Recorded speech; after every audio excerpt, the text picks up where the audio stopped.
Πάμε για unboxing. Λοιπόν, έχουμε πάλι haul από Temu. Χρησιμοποιήστε αυτόν εδώ τον κωδικό για έκπτωση σίγουρα.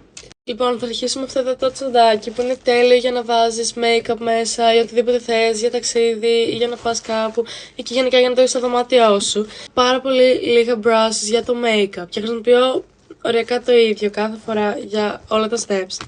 Οπότε αυτό έχει μέσα όλα αυτά. Έχει όλα αυτά τα brush που μπορείς να τα χρησιμοποιήσεις για όλα τα διαφορετικά steps στο make-up. Έχει όλα αυτά τα beauty blenders για διαφορετικά steps του make-up πάλι, αν σε βολεύει να χρησιμοποιείς πιο πολύ beauty blender από πινέλα.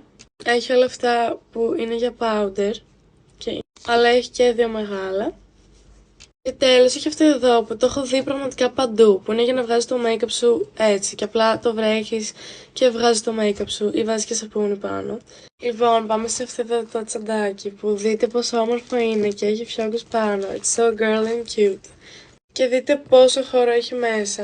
Μετά έχω αυτά εδώ που τα ξέρετε όλοι και πάντα βοηθάνε, είναι πάντα χρήσιμα επειδή πάντα κάπως χάνονται. Λοιπόν, κάτι που ανυπομονούσα πάρα πολύ και έχω δει στο TikTok είναι αυτά τα λαστιχάκια που έχουν πάνω αυτά εδώ τα χρυσά, ώστε όταν πιάνεις τα μαλλιά σου να φαίνεται σαν κόσμο στα μαλλιά σου.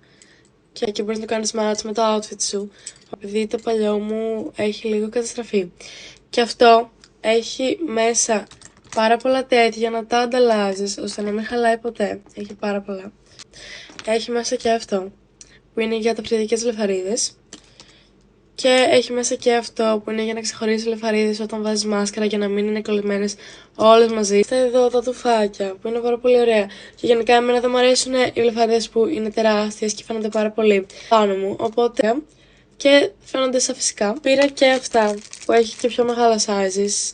Και έχει μαζί κόλλα, πηδάκι για να τις βάζεις. Αλλά έχει και οδηγίες για το πώς ακριβώς να τις βάλεις, άμα δεν ξέρεις. Και γενικά κάτι έχω πάθει με τα τσαντάκια, όπως βλέπετε. Και πήρα και άλλο τσαντάκι. Δείτε πόσο όμορφο είναι και αυτό. Έχει λουλούδια. Πήρα αυτό το set από Glamour, που δείτε πόσο όμορφο και καλοκαιρινά είναι. Και καλοκαίρι προφανώς. Είναι τέλεια τα χρώματα και είναι πάρα πολύ όμορφα. Και να μην χρειάζεται να βάλω Glamour και λογικά θα τα βάζω επειδή είναι πολύ όμορφα. Μετά έχουμε και αυτά εδώ τα δύο που είναι πάλι καλοκαιρινά και τέλεια. Αλλά δεν γινόταν να πάρουμε τόσο Glamour χωρίς να πάρουμε τα κλασικά λουλούδια που τα πήρα σε χρυσά και ασημένια και είναι πιο μικρά, που μου βοηθάνε πιο πολύ επειδή γενικά τα πιάνω πιο πολύ μισά-μισά. Και δείτε πόσο όμορφα είναι αυτά για να βάφεσαι ή και για να τα βάζεις όταν θες να βγεις και ταιριάζουν με το outfit. Και τέλος έχουμε αυτό εδώ το wash bag